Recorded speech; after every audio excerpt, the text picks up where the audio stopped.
ये वही शाहीन बाग है जो इससे पहले भी सुर्खियों में था और आज फिर से सुर्खियों में है। इन लोगों का ये कहना है कि अगर मौलाना कलीम सिद्दीकी को रिहा नहीं किया गया तो फिर से जो शाहीन बाग में प्रोटेस्ट हुआ था उस तरह का प्रोटेस्ट फिर से होगा। तो आइए हम कुछ लोगों से बात करेंगे कि लोगों का क्या कहना है और ये मौलाना साहब जो आरोप लगा वो सही नहीं है। बिल्कुल गलत है भाई, अगर सही होता तो हम यहाँ खड़े नहीं।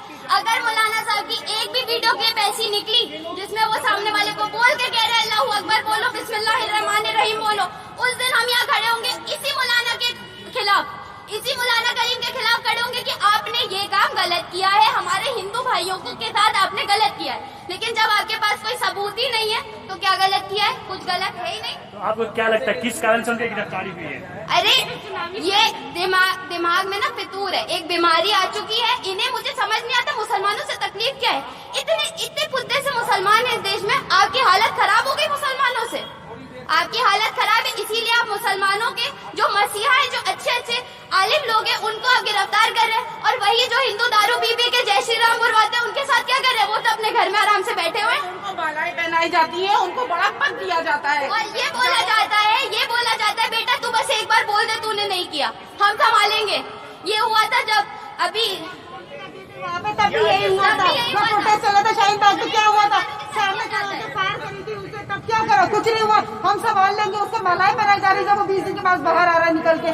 ये है कॉन्स्टिट्यूशन ऑफ इंडिया, ये है हमारी गवर्नमेंट। जिस दिन से 6 साल से ये गवर्नमेंट इस इंडिया में, मतलब जब से उसने पद संभाला है मोदी सरकार ने, उस दिन से सिर्फ हिंदू मुसलमान पे जो उन्होंने जो है पॉलिटिक्स पे राज किया है उन्होंने, और कुछ भी नहीं करा। अभी ये जो मुद्दा इतना ज्यादा है, मौलाना कलीम को जो अरेस्ट कराना सिर्फ और सिर्फ यूपी जो इलेक्शन होने वाले हैं, सिर्फ और सिर्फ इसी के लिए उनका माइंड डाइवर्ट करते हैं लोगों का। हिंदू मुसलमान, जब हिंदू मुसलमान के राइट होते हैं, लड़ाई होती है, मरता कौन है? नेताओं के बच्चे मरते हैं, ये पीएम का तो है ही नहीं। ठीक है, सारे के सारे नाबार्ड बैठे हैं सीट पे। तो एक बात पीएम की बीवी नहीं है, इसलिए पीएम को दूसरों के बच्चे और बीवियों के फर्क ही नहीं पड़ता है। उन्हें फर्क पड़ता है सिर्फ पैसों से, सिर्फ जय श्री राम बुलवाने से। अगर जय श्री राम बोलने से आज कोई मुसलमान हिंदू हो जाता है तो मुझे बोलो, अगर बिस्मिल्लाह बुलवाने से जबरन अगर कोई हिंदू मुसलमान हो जाता है तो मेरे पास आइए। अब हम यहीं पे जितनी अभी आपको पब्लिक दिख रही है ना, उसकी 4 गुना 100 गुना पब्लिक यही खड़े होके उसी मुसलमान के अगेंस्ट खड़ी होगी यहाँ पे। हम लोग ये नहीं सिर्फ मुसलमान के लिए खड़े, सिर्फ हिंदू के साथ, हर गलत के साथ खड़ा है।